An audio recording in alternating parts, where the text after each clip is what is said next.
Eh ben, c'est pareil. Qu'est-ce qui se passe avec cette histoire?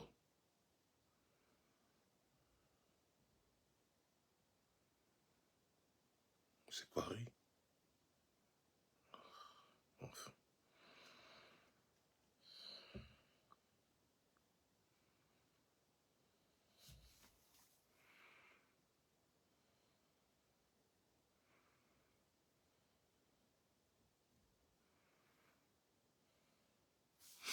Waouh, on a souffert. On a souffert. C'est chaud. C'est vraiment chaud avec Facebook. Tout à l'heure, j'ai relancé et ça n'apparaissait même pas sur ma page. Jusqu'à présent, le live que j'ai relancé tout à l'heure, j'ai même laissé qu'on publie pour voir. Jusqu'à présent, ça n'apparaît pas sur ma page. Voici, là maintenant, je suis en live là et ça apparaît déjà sur ma page. Mais j'ai fait un live avant celui-ci. Ça n'apparaissait pas sur ma page. Ça n'apparaissait pas. Même les techniciens disent que mais c'est comment, il n'y a pas le live sur la page. J'ai dit mais me voilà en live, ils me disent que mais il n'y a pas le lien, le live sur la page. Non, Facebook, je confirme. Non, vrai, non, je confirme. Non, je confirme le musellement de ça, mais on ne va pas baisser les bras. Cette fois-ci, j'ai fait le live tout droit. Comme ça, là, ils ne vont plus tourner ma tête, retourner. Et en plus, il paraît aussi que la nouvelle version de Facebook, c'est d'après ce que j'ai vu sur YouTube, et aussi il y a Nandi qui vient de me confirmer ça dans notre petit groupe de travail là, que cette version aussi de la nouvelle version de Facebook, là, c'est la magie, hein. Trop de plaintes, trop de dérapages. Oh, j'ai souffert. Oui, voilà, Rodrigue Temawe qui dit qu'on ne peut même pas voir le direct, le voilà.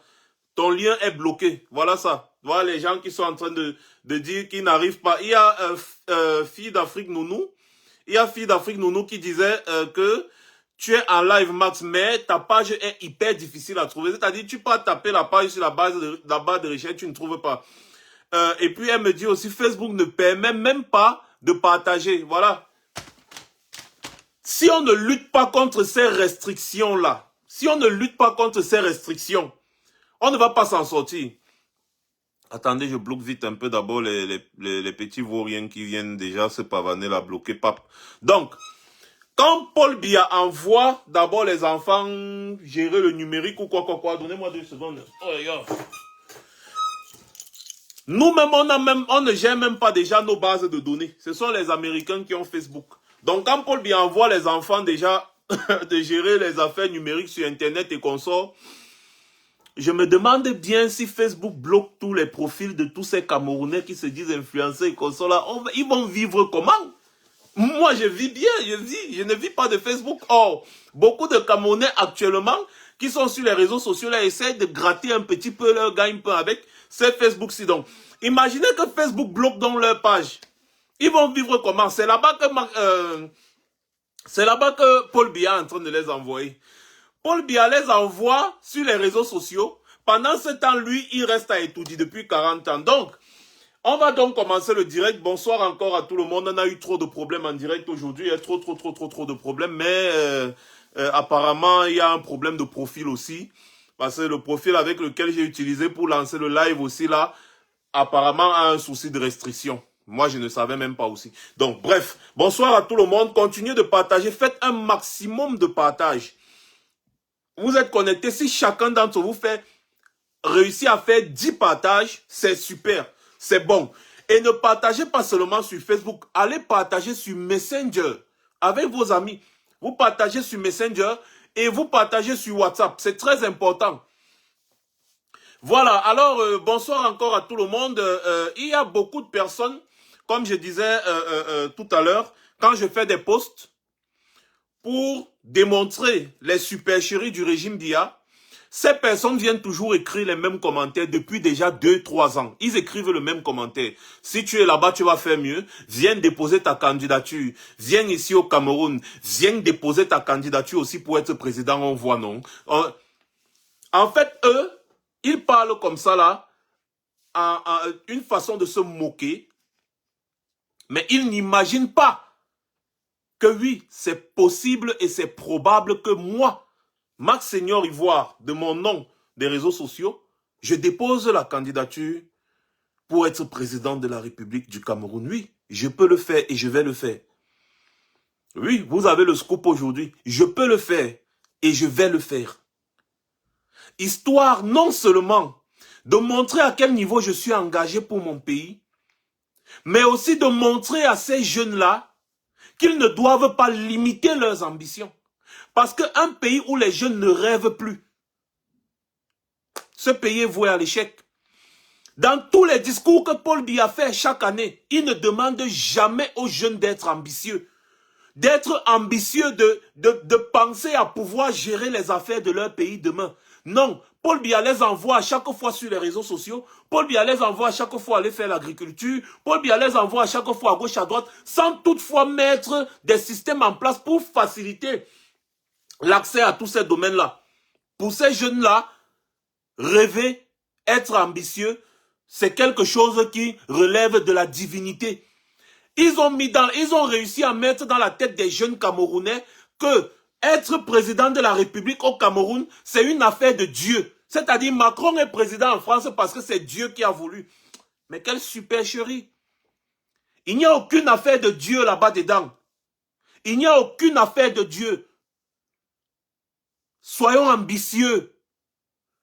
Nous naissons tous avec des mêmes chances. Et ce sont les ambitions et la détermination de chacun qui les différencient des autres. Paul Biya veut vous éloigner de la gestion des affaires de votre pays. Et il le fait exprès. Parce qu'il veut que son pouvoir perdure même après sa mort. Il veut donner ça à quelqu'un de son clan, si ce n'est son fils. Pour qu'il y ait la continuité comme ça s'est passé au Gabon. On a dit aux Gabonais que l'affaire de présidence du Gabon, là, c'est une affaire de divine, c'est une affaire de Dieu. C'est Dieu qui veut que Ali Bongo soit là. Non. Ce n'est pas une affaire de divinité ou de quoi que ce soit. Non. Ça dépend de votre détermination et de votre engagement. Qu'est-ce que tu veux pour toi dans ta vie? Qu'est-ce que tu veux faire de ta vie? Est-ce que tu vas passer ton temps à écouter des discours, des vieux qui n'arrivent même plus à porter un pantalon sans que le pantalon ne tombe? Un vieux qui n'arrive plus à se placer debout 2 minutes. Il dit que c'est lui seulement qui peut gérer le pays là jusqu'à sa mort. Toi qui es jeune, tu acceptes. Tu acceptes quoi? Tu acceptes quoi? Et pourtant, quand tu refuses complètement d'être ambitieux, lorsqu'un jeune comme moi décide d'être ambitieux, tu es encore le premier à venir essayer de vouloir le ridiculiser. Vous savez, il y a 2 jeunes là qui excellent vraiment dans un domaine là au Cameroun là, que j'apprécie vraiment et que je suis énormément. C'est-à-dire lorsque ces 2, ce sont les rares Camerounais qui me font m'asseoir 30 minutes, 1 heure du temps à les écouter. Il y a Philippe Simo, investir au pays, je fais sa publicité parce que ce gars fait vraiment un travail exceptionnel. Il y a Philippe Simo, il y a Claudel Numbisi. C'est des gars qui font, c'est-à-dire, ils sont ambitieux. Ils sont ambitieux. Et ils font un travail exceptionnel. Ces gars sont à encourager et à féliciter. Je vous prends l'exemple sur ces gars pour vous montrer, pour vous dire quoi? Que dans la vie-ci, il faut oser. Oser, c'est exister. Si tu n'oses pas, tu n'existes pas. Maintenant, tout dépend de ton niveau d'ambition. Quand je vous dis que moi, Max Seigneur Ivoire, je peux être candidat à une élection présidentielle au Cameroun et peut-être même la remporter. Et je vous le dis encore ici aujourd'hui, je serai candidat un jour à une élection présidentielle dans ce Cameroun-là. C'est mon ambition.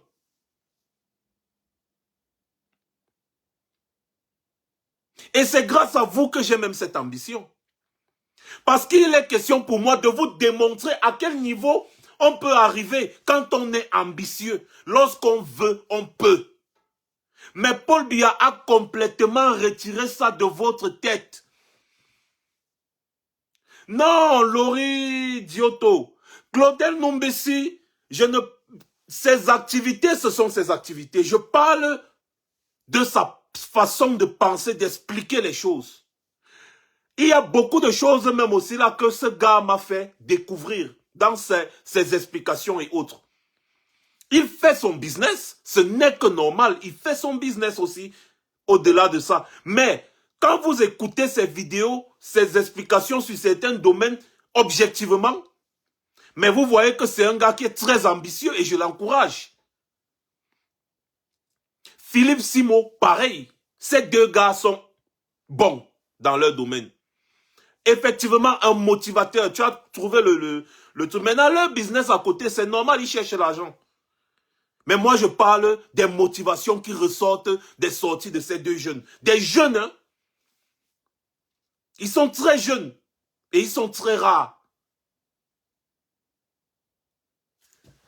Paul Biya demande aux jeunes Camerounais d'envahir les réseaux sociaux parce que lui, il dit que c'est votre niveau.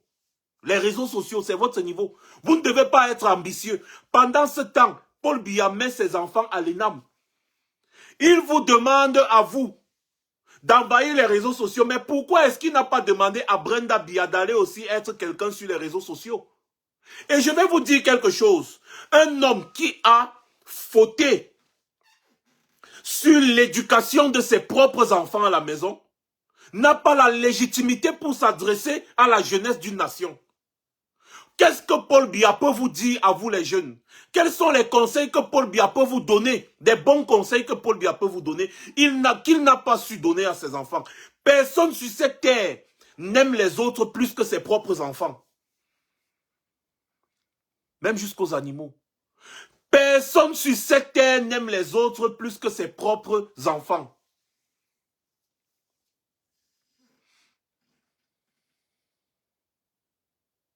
Mais Paul Biya a échoué lamentablement dans l'éducation de ses enfants. Vous comprenez donc que s'il a échoué dans l'éducation de ses enfants, c'est parce qu'il est incapable. Il ne peut pas conduire la jeunesse camerounaise vers un avenir meilleur. Parce que même ses propres enfants, il n'a pas pu. On ne va pas me dire qu'il n'a pas pu éduquer ses enfants parce qu'il travaillait trop. Non, nous savons tous que Paul Biya est un roi feignant. Tous ses proches collaborateurs, ceux qui ont travaillé avec lui pendant un certain temps le disent. Même avant, quand Paul Biya était encore secrétaire à la présidence, il y a des gens qui ont travaillé avec lui qui disent mais c'est un monsieur qui est paresseux. Et c'est pour cela que les gens s'y l'ont choisi, les Français là l'ont choisi pour le mettre là-bas parce que c'était un béni oui-oui. Paul Biya n'est pas à la tête du Cameroun parce qu'il était trop intelligent plus que qui ou quoi. Non, c'est parce qu'il était celui-là qui garantissait aux étrangers et aux Français là leurs intérêts. Il garantissait les intérêts de ces gens. C'est pour ça qu'il est au pouvoir jusqu'aujourd'hui. Parce qu'il garantit les intérêts des étrangers et non parce qu'il gère bien le Cameroun. Et à chaque fois que Paul Biya fait une sortie, il ne met jamais dans la tête des jeunes Camerounais que les Camerounais doivent être prêts à le remplacer.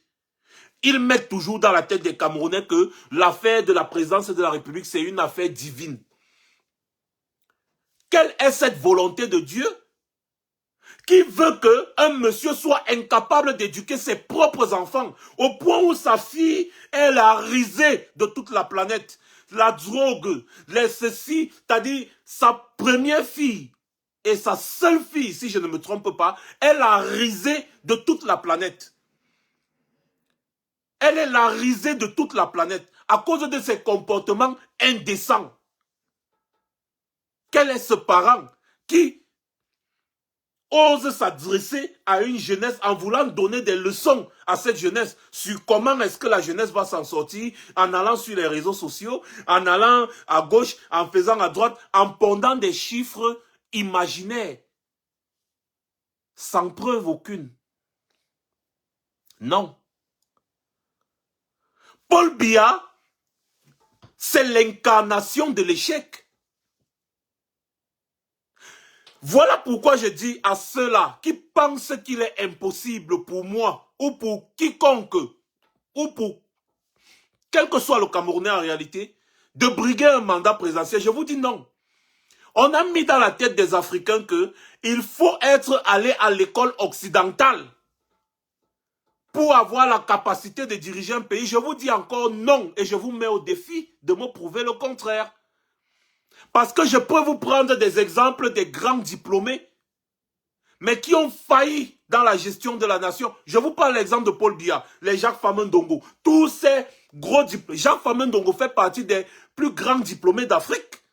Lorsqu'on parle des diplômés comme le président Maurice Kamto, on parle aussi de Jacques Famin-Dongo. Oui, ça on ne peut pas le retirer. Jacques Famin-Dongo, c'est quelqu'un qui est parti à l'école, il est parti derrière l'école, il a des très gros diplômes, mais il est feignant. Qu'est-ce que Jacques Famin-Dongo a déjà apporté de positif au Cameroun? Rien.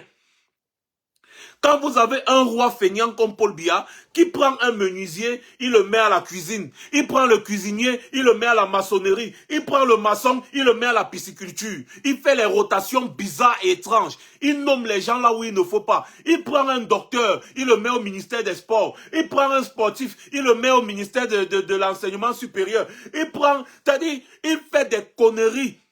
Juste parce qu'il faut faire la rotation de ses amis dans chaque ministère. Comment est-ce que vous allez avoir des résultats? Je vais vous dire quelque chose.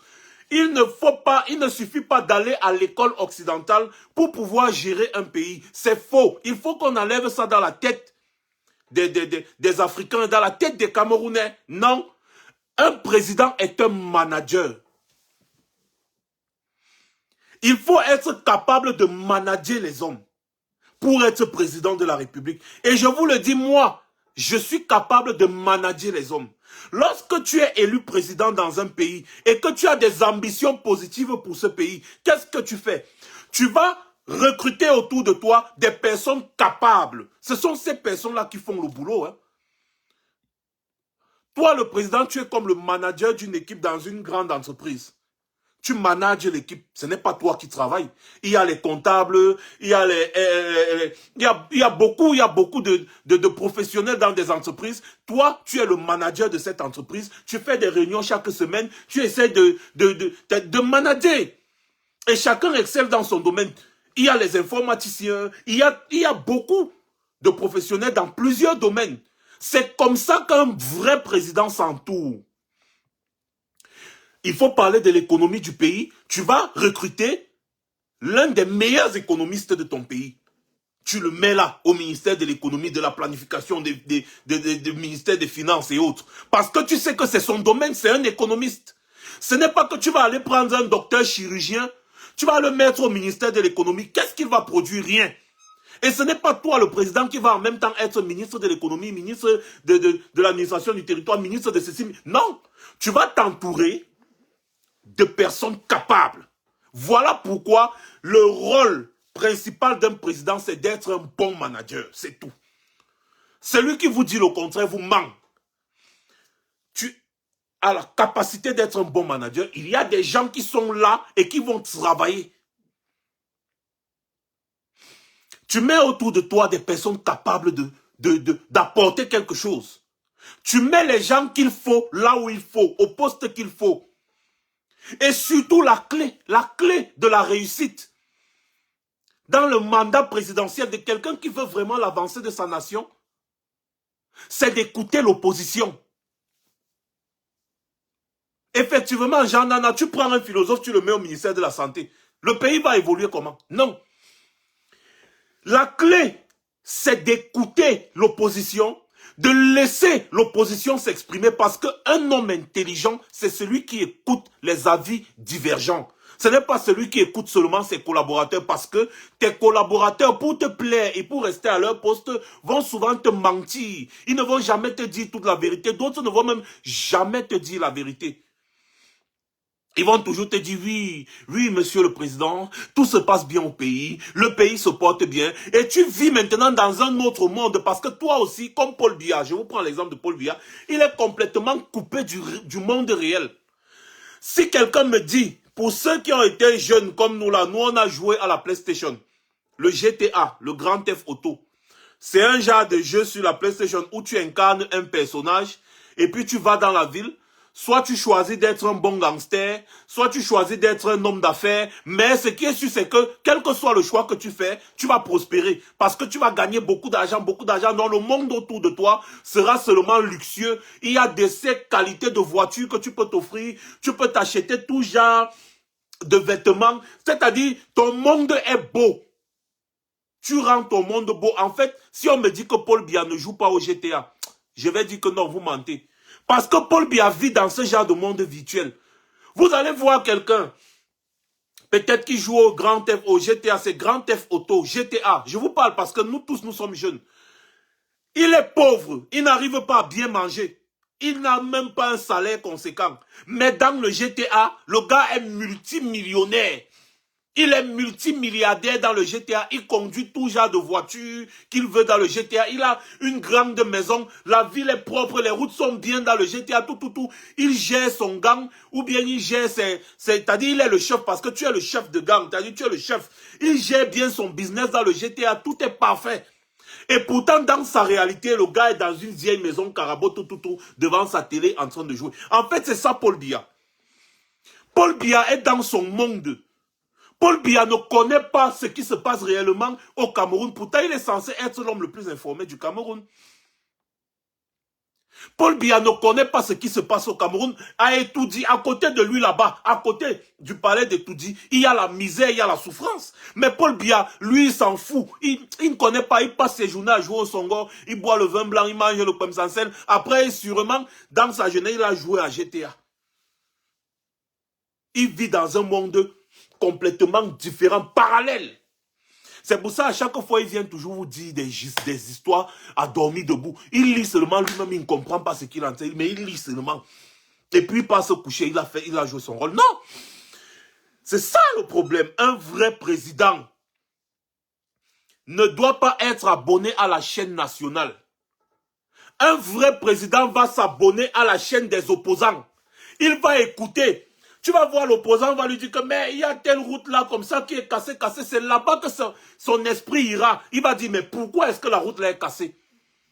Quand tu laisses le libre arbitre à l'opposition, c'est comme ça que tu vas comprendre ce que tu fais mal. Parce que si tu ne laisses pas le libre arbitre à ceux qui sont divergents, tu vas te dire que tu fais tout bien. Comme Paul Biya actuellement, c'est sûr que le père là se dit qu'il fait tout bien.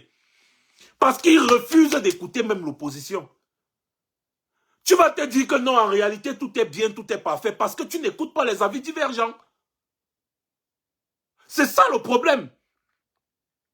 Or, gérer un pays, c'est des petits secrets. Ce n'est pas une affaire de collection de diplômes. C'est d'avoir un peu d'intelligence et beaucoup de sagesse. Beaucoup de sagesse pour prendre des bonnes décisions. Tu sais lire, tu sais écrire, c'est déjà bon. Aïdjo n'avait pas tous les longs diplômes, mais Aïdjo ne blaguait pas en ce qui concerne les affaires du Cameroun, il ne jouait pas. Jusqu'à preuve du contraire. Vous voyez? Donc, apprenons à être ambitieux. Ceux qui ont mis dans vos têtes là, que pour être président, il faut être hyper intelligent, il faut être ceci, il faut être cela, il faut... Non, tu peux partir de rien, de ton petit village de quelque part. Même Paul Biya est un exemple. Un fils de catéchiste qui est parti d'un petit village quelque part et aujourd'hui il est devenu président. Vous ne pouvez pas prendre exemple aussi sur son parcours. Voilà. Donc je vous prends le secret de l'opposition. Pourquoi? Pour que vous compreniez bien comment parfois les pays font. Si vous pensez que les blancs s'y sont fous, à l'époque, les blancs s'y, les gars coupaient la tête des opposants. Mais à un moment donné, les penseurs là, ils ont compris. Ils ont compris que hey, non. Si on continue de se comporter comme ça, là, on ne va pas avancer. Pour avancer, il faut écouter les opposants. C'est pour ça que vous voyez, les opposants ont le libre arbitre dans les pays développés. Les gars s'expriment. Et ce sont eux qui sont plus écoutés que les collaborateurs même du président du pays. Parce que le vrai président qui veut réellement construire son pays va écouter l'opposition. Il va écouter les avis divergents. Il ne va pas se limiter à écouter ses collaborateurs. Parce que ses collaborateurs, comme je vous disais, seront là pour mentir. Faire croire que tout va bien alors que tout ne va pas bien. Et la réalité, c'est que lui, le président, il ne peut pas être partout au même moment. Voilà pourquoi il a plusieurs ministres. Mais là où il échoue, c'est qu'il ne contrôle pas, c'est qu'il ne manage pas. Exemple encore, Paul Biya, c'était quand la dernière fois que Paul Biya a fait un conseil de ministre. Or, un président peut faire les conseils de ministre chaque semaine, voire chaque mois s'il est trop occupé. Un président peut faire les conseils de ministre chaque semaine. Regardez la façon dont Barack Obama travaille. Vous pensez que Barack Obama est l'homme le plus intelligent des États-Unis? Oh que non. Quand vous regardez la qualité des collaborateurs de Barack Obama, vous comprenez que Barack Obama c'était un enfant. Dans les affaires de défense, il y a des généraux qui sont balèzes, il y a des gens qui ont étudié tout ça. C'est à eux que tu confies cela. C'est tout. Et donc je vous dis encore et je vous rappelle, apprenons à être ambitieux et c'est ça que Paul Biya a su retirer dans la tête de tous les Camerounais. Il a retiré l'ambition, il a dit non, limitez-vous à étudier, ensuite vous venez créer les startups, ensuite vous venez aller sur les réseaux sociaux, ensuite vous allez faire l'agriculture, ensuite vous allez faire cela, ensuite vous allez faire cela. C'est tout. Mais il ne peut pas vous demander d'être ambitieux au point de pouvoir diriger la nation. Effectivement, bébé James, un vrai manager réunit son staff chaque semaine. Un président est un manager.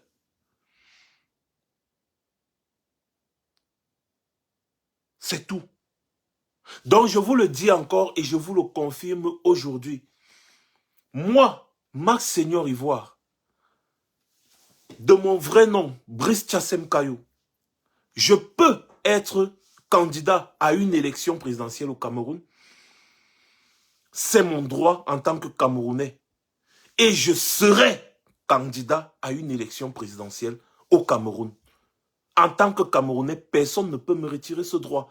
Voilà encore l'une des raisons pour lesquelles j'avais dit que non, le débat même d'abord sur le fait que Franck Biya peut être candidat à l'élection présidentielle ou pas, c'est pas un débat.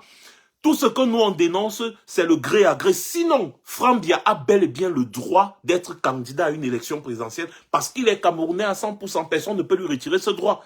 Mais seulement si on veut lui donner le pouvoir de gré à gré, là il y a un problème. Si Franck Biya se représente comme tout autre Camerounais dans une élection présidentielle libre et transparente autant pour moi, et qu'il gagne cette élection, mais il sera président de la République sans contestation. S'il gagne ouvertement des élections au Cameroun libres et transparentes, mais il a le droit d'être président de la République. Ce n'est pas parce qu'il est le fils de Paul Biya que ça lui retire le droit d'être candidat à une élection présidentielle, non. Ce qu'on refuse au Cameroun, c'est le fait que Franck Biya soit président de gré à gré, ou alors par nomination, ou par je ne sais pas quoi, comme ça s'est passé au Gabon avec Obiangema, et comme c'est en train de se passer actuellement en Guinée équatoriale, et comme ça s'est passé au Togo avec Yadema, comme ça s'est passé dans plusieurs autres pays africains. Non, voilà ce que nous dénonçons. Mais nous n'enlevons pas le droit à Franck Biya d'être président de la République par des moyens clairs et nets.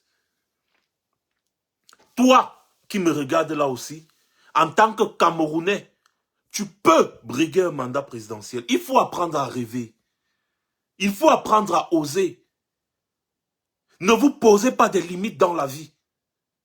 Soyez ambitieux, dans le bon sens, positivement. Soyez ambitieux. Et vous verrez que vous réaliserez de grandes choses. Il ne faut pas vous limiter seulement à ce que Biya vous dit chaque année, chaque mois, machin, non. Parce qu'effectivement, il ne veut pas que vous pensez comme ça. Voilà pourquoi Biya a même tué l'éducation au Cameroun. Parce que des gens qui sont bien là, et bien éduqués là, qui réfléchissent, qui ont quand même une très bonne éducation de base, vont comprendre certaines réalités.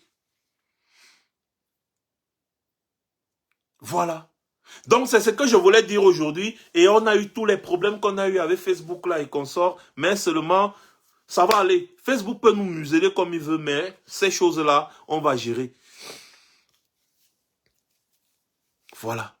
Donc comme je vous le disais encore, une fois de plus, ce qui est certain, c'est que la future élection présidentielle, ce serait être prétentieux que de dire que je pourrais être candidat là-bas. Non. Mais sachez-le déjà, et je vous le dis, en ce 13 février, autant pour moi, 2022, que moi, je serai candidat à une élection présidentielle au Cameroun. J'ai les moyens de diriger ce pays parce que je sais de quoi je suis capable. Je suis un très bon manager. Très, très bon manager. Tous ceux qui sont autour de moi, qui me côtoient au quotidien, avec qui je collabore, peuvent vous confirmer. Très bon manager. Et pour les sardinas qui disent que voilà, écoute, que tu vas d'abord avoir combien de voix et tout ça, et patati et patata, je vais vous rappeler un petit fait. À l'élection présidentielle de 2018, selon les chiffres du RDPC, vous avez des gens comme Serge Espoir Matomba, qui ont eu 34 000 voix. 34 000 voix, donc 0,98%, donc même pas 1%. 34 000 voix. 34 000 voix. Il y avait 3 500 000 votants. Il a eu 34 000 voix. Même sur Facebook, je fais mieux.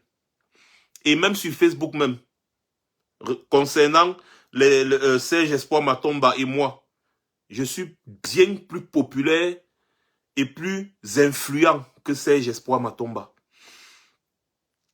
Vous avez Andamou Ndamjoya qui a eu Andamou Ndamjoya, un très grand politicien, hein, le type là.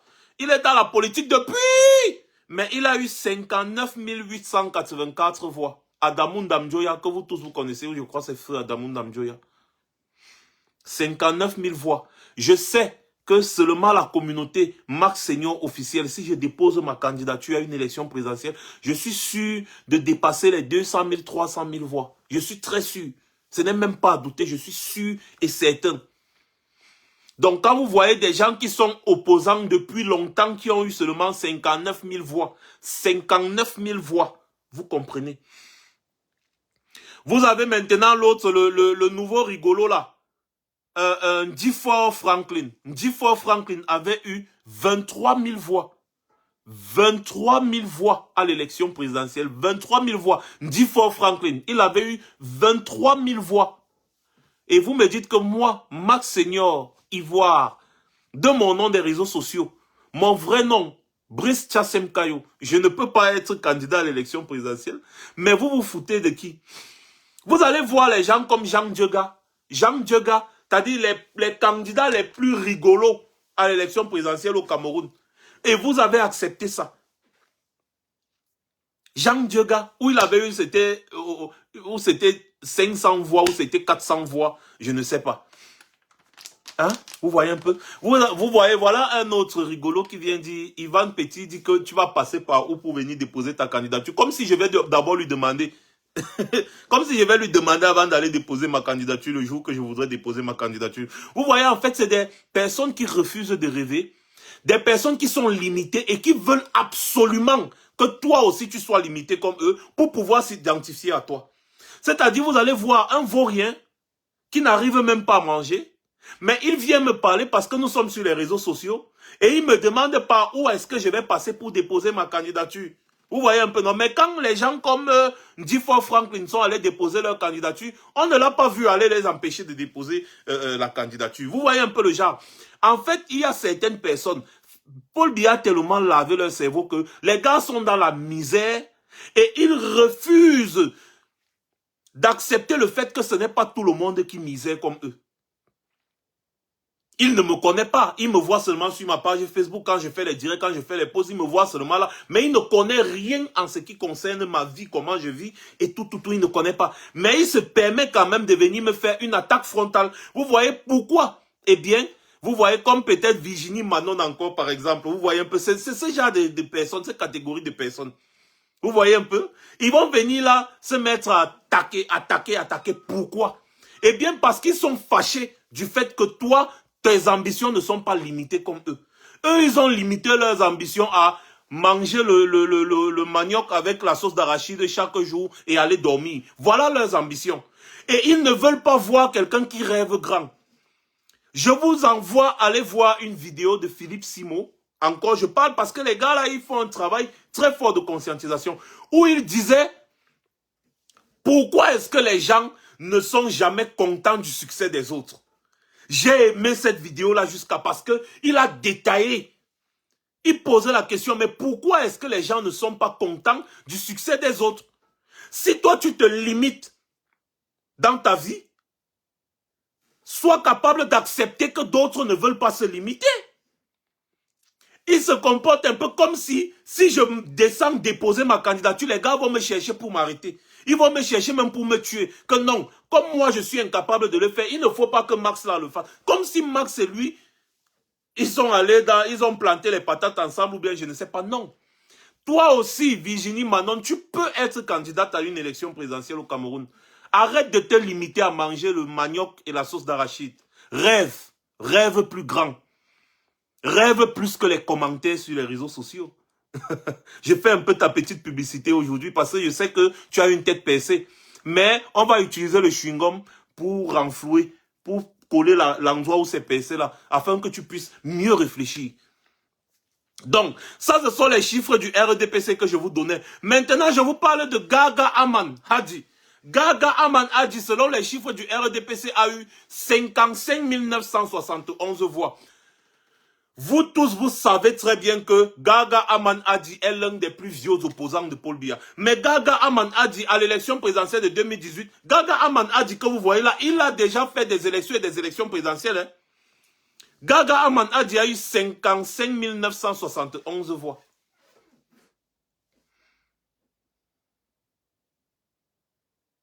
« 55 000 voix à une élection présidentielle dans un pays de 30 millions d'habitants. » Mel, pardon, maintenant, bloque-moi Ivan Petit et l'autre là, l'autre que j'ai même oublié son nom là, parce que je dis même Ivan Petit là, parce que je viens encore de voir son commande. Bloque ça. On n'a pas besoin de... Même si on veut briguer un mandat présidentiel, c'est pas tout le monde qui va voter pour nous. Voilà. Ce n'est pas tout le monde qui a voté pour le président Kamto, c'est pas tout le monde qui a voté pour Cabral Libi, c'est pas tout le monde qui a voté pour Biya. Donc, c'est comme ça. Donc, il faut les bloquer, on n'a pas besoin d'eux. Ils sont là en train de vouloir se faire voir. Donc, ils vont aller se faire voir à la CIA TV, pas ici, là. Donc, vous voyez que voilà une élection présidentielle. Voilà une élection présidentielle. Joshua Oshi, le candidat du SDF, le SDF, Social Democratic Front, l'un des plus grands partis d'opposition qui ait jamais existé, il a eu 100 000 voix, 110 000 voix. Comme pour dire que même au SDF, il n'y a pas plus de 110 000 adhérents. Ou alors les gens du SDF ont voté pour le RDPC. Ça, ce sont les chiffres du RDPC. 110 000 voix. Maintenant, les chiffres ressortis par le MSC et qui sont les chiffres justes. Vous allez voir que les mêmes reviennent. Comme D4 Franklin, il a eu 23 000 voix. D4 Franklin, selon les chiffres du MSC. Quand le MSC a calculé tout là, vous voyez que D4 Franklin a eu 23 000 voix. 23 000 voix, il était... Serge Espoir Matomba a eu 19 000 voix. 19 000 voix. Comprenez donc. Et je suis sûr que si je me représente à une élection présidentielle au Cameroun, au moins, ma communauté seulement, ceux qui me suivent religieusement depuis que j'ai commencé sur les réseaux sociaux, sont très nombreux et je sais qu'au moins 90% d'entre eux vont voter pour moi. Et 90% d'entre eux là, c'est énorme. Très énorme. C'est plus de 500 000, voire 1 million de personnes. Et je sais de quoi je parle. Et le moment venu, nous ferons les chiffres. Le moment venu, nous ferons les chiffres. Nous allons montrer aux jeunes. Nous allons montrer aux jeunes que nous sommes capables de rêver. Voilà ce qui m'avait poussé à soutenir Cabral Libi à un moment. Mais après, je me suis rendu compte que c'était un roublard. Il cherchait juste de quoi manger. Et puis, ses amis du RDPC l'ont positionné. C'est pour ça que j'ai la peine de parler de lui. Parce qu'à un moment donné, il effectivement avait montré aux jeunes que vous pouvez oser, vous pouvez rêver. Mais seulement on ne savait pas que c'était un pion. Donc, moi je vous le dis encore, je vous le répète, je vous l'affirme et je vous le confirme les gars. Apprenez à rêver. Et moi j'ai décidé de rêver. Et j'ai décidé de relever ce défi. J'ai décidé de relever ce défi. Je serai candidat à une élection présidentielle dans ce pays appelé le Cameroun. oui, je serai candidat à une élection présidentielle dans ce pays. Et je risque même de remporter. Je peux remporter une élection libre et transparente. Oui, j'ai ce droit. En tant que Camerounais, j'ai ce droit. Je remplis tous les critères. Je n'ai jamais été condamné. Je ne suis pas un criminel et tous ces trucs-là. Non, j'ai ce droit. Voilà. Donc sachez-le. Ne vous limitez pas. Parce que Biya vous apprend à vous limiter. Pendant qu'il met ses enfants à l'ENAM, il vous demande d'aller sur les réseaux sociaux. Et on voit très bien que tous ces enfants ont échoué. Donc, il est impossible pour Biya de donner des leçons à la jeunesse camerounaise parce que lui-même, il n'a pas pu prendre soin de ses propres enfants. Des gens qui disent le père de la nation. Un président n'est pas un père. Un président est l'employé du peuple. Le président travaille pour le peuple et il doit donner la possibilité au peuple de le sanctionner quand il fait mal. Voilà comment on devient un grand homme. Quand on permet à ceux qui s'opposent de s'exprimer, voilà comment on devient une légende. Quand tu es président dans un pays, la première des choses que tu fais, c'est d'ouvrir la voie à l'opposition, de donner la possibilité à la justice de te juger. C'est comme ça que ça se passe dans des grands pays. Donner la possibilité à la justice de te destituer si tu fais mal. C'est comme ça que tu vas bien travailler. Les États-Unis, première puissance mondiale, le président peut être destitué à tout moment.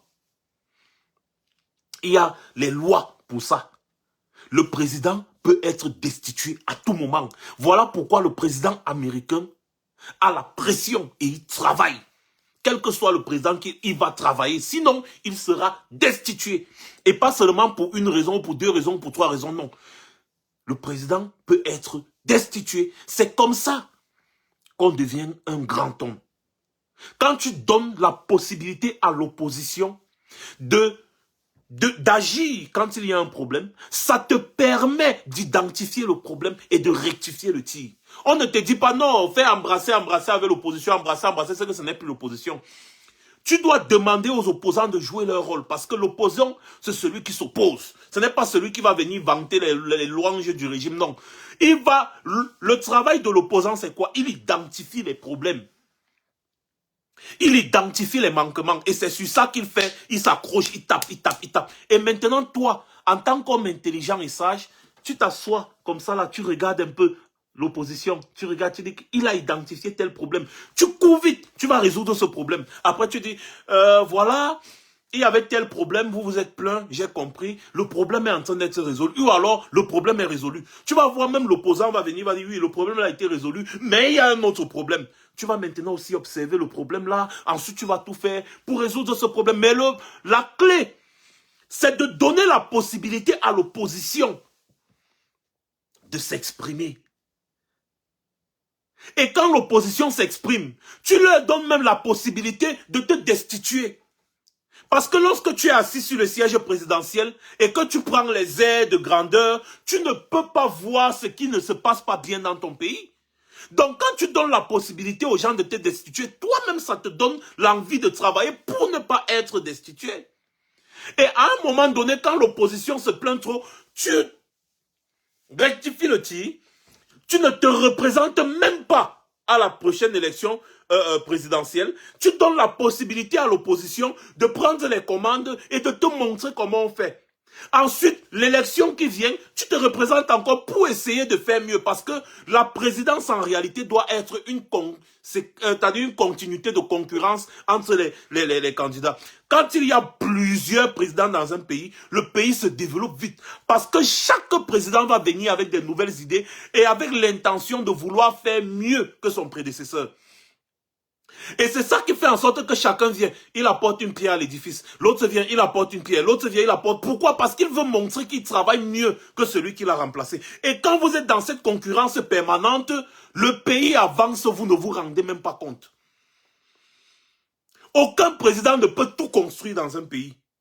Un président intelligent va identifier un secteur dans lequel il va exceller. Ensuite, il va donner la possibilité à un autre président de venir identifier un secteur, exceller dans ce secteur. Ainsi de suite. C'est pour ça que tu vas voir, un président se donne peut-être un mandat, il dit, pendant le mandat, si je vais construire les routes jusqu'à... ça va me dépasser. Il ne construit que les routes, les routes, les routes, les routes, les routes. En fait, les routes, c'est sa priorité. Le reste, il fait un peu. Mais au bout du mandat, on se rend compte que mais il a conçu les routes partout. L'opposant qui vient le remplacer, qui prend la place après, lui dit que non, celui-là, il n'y avait pas l'électricité, il n'y avait pas l'eau. Moi, je vais faire l'électricité, je vais faire l'eau. Les gars vont... C'est-à-dire, c'est comme ça que le pays avance, petit à petit. Les États-Unis, la France, tous ces gens, c'est chaque président qui est venu à identifier un secteur, a tout fait pour que ce secteur fonctionne. Regardez un peu le programme de Macron. Macron est concentré dans un domaine. Les autres viennent après. Et c'est ça, la présidence. Un seul homme ne peut pas construire un pays. Parce que ses idées seront limitées.